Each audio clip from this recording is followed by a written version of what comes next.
Ya, terima kasih Anda masih bergabung bersama kami. Kini kita masuki segmen Create Up dan sudah bergabung kembali Keisha 7 begitu ya. Kalau ngomongin soal cita-cita masa kecil, saya dulu tuh pengen banget punya peternakan gitu. Oh, peternakan di kampung halaman? Kampung Oh, halaman, isinya oke. macam-macam. Saya bisa berternak sapi, domba, ataupun mungkin ada hewan-hewan ataupun hewan ternak yang bisa saya kembangbiakan. Nah, karena jadi punya usaha sendiri juga ya, Betul dikelola sekali. sendiri. Nah, ini menarik juga karena memang hari ini kita akan membahas mengenai panen ternak dengan pakan tinggi protein dan Betul. sudah tersambung dengan line Zoom bersama Bapak Mas Ari Wibowo, founder and CEO of Mosfi. Selamat pagi Mas Ari.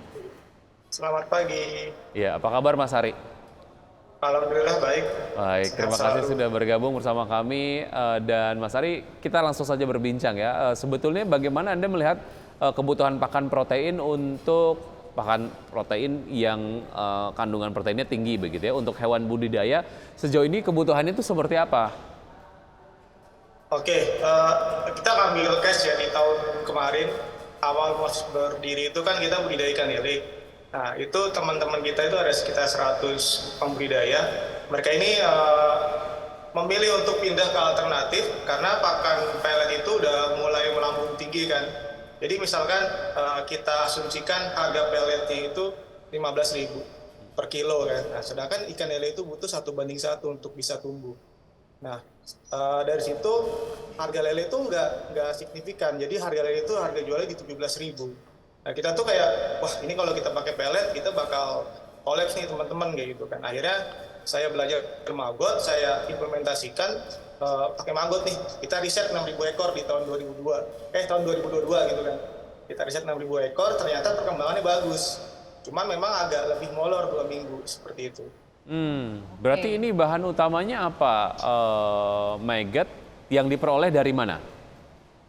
Jadi kan kita waktu itu riset kan, maggot ini makannya apa sih gitu kan. Nah, kan makannya limbah. Nah, kita B2B nih, kita datengin hotel, kita datengin restoran gitu, kita ambil SOD-nya mereka gitu, kita jadikan untuk pakan. Nah, dari situ kita gratis nih untuk biaya pakan maggotnya. Tapi kita ada biaya transportasi di situ. Jadi, wah ini kita bisa nih nge-cover. Ya, berarti kayak kita bisa mengkompres yang tadinya kita pakai pellet itu bisa luar biasa jauh gitu loh, pakai maggot lebih murah. Oke, jadi memanfaatkan limbah pangan untuk jadi bahan pangan untuk si maggot sendiri, yang ini adalah menjadi bahan baku untuk pakan ternak, begitu ya? Ya, Oke. Oh, oke. Nah, berarti apakah maggot ini yang disebut dengan pakan tinggi protein, Mas Ari? iya. Soalnya kan saya sama teman-teman di kampus kadang suka riset gitu kan. Nah, maggot ini juga ada kriterianya gitu. Jadi pakan maggot untuk ternak ini itu kita ada kualifikasinya gitu. Jadi kalau untuk lele ini bagusnya itu di usia dari telur sampai dia panen itu 11 hari. Kalau dia lebih dari itu apa ya, kurang baik lah, kandungan proteinnya lebih jauh berbeda dibanding yang usia 11 hari. Gitu. Itu maggotnya langsung dikasihin ke lelenya atau ada pengolahan lain yang dilakukan? Jadi kan kita juga pertama uji coba kan, pakai maggot yang masih hidup sama maggot yang udah kita kukus. Jadi biar dia itu mati kan. Nah, ternyata yang lebih bagus itu kita dikukus dulu nih, kita matikan dulu atau disiram air panas. Soalnya kalau misalkan kalau dia masih hidup, dia itu bisa mengganggu pencernaan si ikan lelenya ini, seperti itu. Oh, oke. Sangat menarik juga ya. Jadi ternyata tidak sembarang maggot aja, tapi ada usianya juga, kemudian mengolahnya juga. Ini menarik. Oke, ini bicara mengenai jangkauan layanan dari Mosfi sendiri. Sejauh ini kemana saja? Karena kan tadi disampaikan oleh Mas Ari usia yang paling ideal lah ya untuk si maggot ini kemudian diberikan kepada hewan ternak maksimal adalah 11 hari begitu ya. Nah, itu gimana cara deliverynya untuk memastikan bahwa memang si maggotnya ini sampai ke tangan peternak begitu, itu dalam kondisi yang masih fresh dan kualitasnya masih bagus. Oke. Jadi ketika konsumen ini beli ke kita gitu kan, kita ada dua opsi nih. kita antar atau mereka ambil sendiri gitu kan. Nah untuk yang jauh-jauh biasanya kita antar itu pakai kurir ya Mas, kayak ekspedisi kampung lah. Jadi orang-orang di kampung ini kan ada yang punya pickup gitu kan. Kita manfaatkan mereka juga gitu. Mas ini kita ada pengantaran barang gitu ke daerah, misalkan daerah Boja gitu. Bisa nggak bantu kita kayak gitu? Atau mereka ngambil sendiri. Jadi mereka tuh melihat bentuk magotnya itu fresh. Oh ini magotnya gitu. Jadi kita nggak ibaratnya kita nggak mencurangi mereka lah ketika barang sampai tuh. Wah ternyata udah hitam-hitam gitu kan. Jadi kita juga menjalin kepercayaan lah sama customer kita. Oke, oke. Nah, Mas Ari, kalau bicara soal pakan ternak nih, kan Mosfish memberikan satu solusi pakan ternak yang kualitas tinggi, protein tinggi gitu kan. Apa memang ada pengaruhnya kemudian terhadap hewan budidaya tersebut sejauh ini dari pengamatan Mas Ari? Pengaruhnya sejauh ini sangat signifikan ya. Kalau misalkan kita pakai full pellet atau pakan alternatif selain maggot itu air bisa rusak, terutama untuk kolam-kolam yang kolam terpal. Itu lebih bagus untuk menggunakan maggot karena ketika si ikan ini makan maggot itu tuh air tetap terjaga kondisinya, tetap jernih dan tetap bersih seperti itu.